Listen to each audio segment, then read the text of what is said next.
Assalamu alaikum. This is Farhana Rahman and this video is about the impact of COVID-19 on the trade balance of Bangladesh. A sustained and strong economic growth since the beginning of last decade helped Bangladesh qualify for lower middle income status in 2015 and to remain on the course to graduate from the UN's least development countries group to 2026.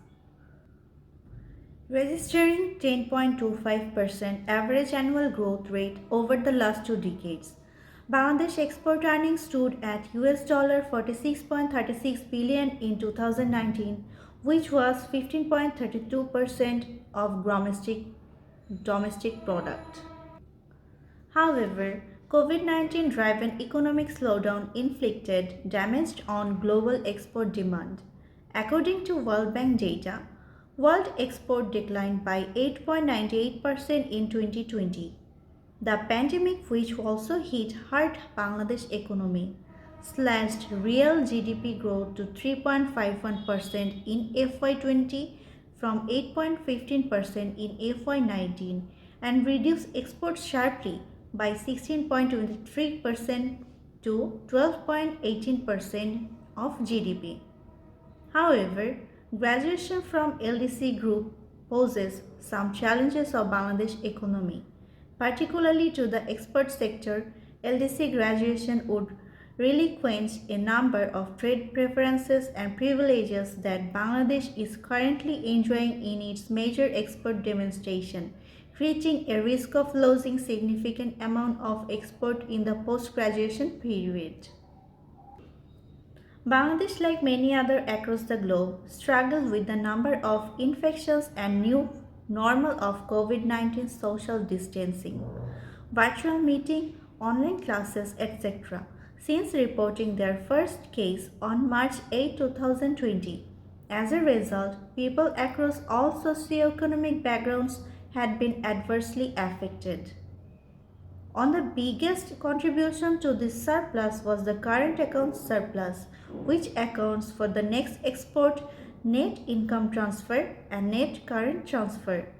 Although Bangladesh reported trade and current transfer deficits, there was heavily outweighed by the net factor income surplus, largely as a result of major remittances influx during this period. Bangladesh sells goods to nearly 200 countries. Its exports are highly concentrated in few destinations.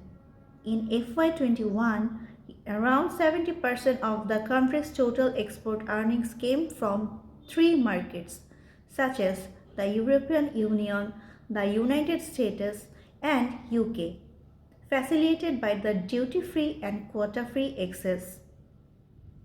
The UAE became the largest destination of Bangladeshi export, mainly RMG, accounting for around 55% of total export in few years.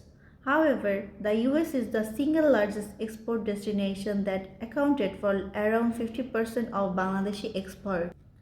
As export of an economy largely depends on external demand, the vulnerability in exports and thereby economic growth of a country may emerge from economic shocks originating in its export destination. The impact of this external shock largely depends on the degree of concentration of the country's export portfolio. The concern about vulnerability to external shocks with concentrated export structure comes true for Bangladesh during the COVID-19 pandemic. The outbreak of pandemic caused a notable global economic downturn and global export declined considerably due to weak external demand. During the pandemic, world exports shrunk by 8.98% in 2020.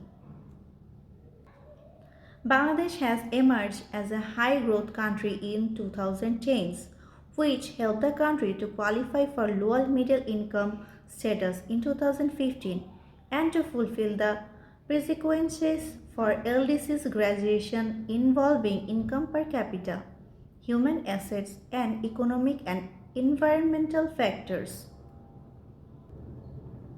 The sharper fall of Bangladesh export implies a role of country-specific factors, in addition to the pandemic driven global economic slowdown. Thank you.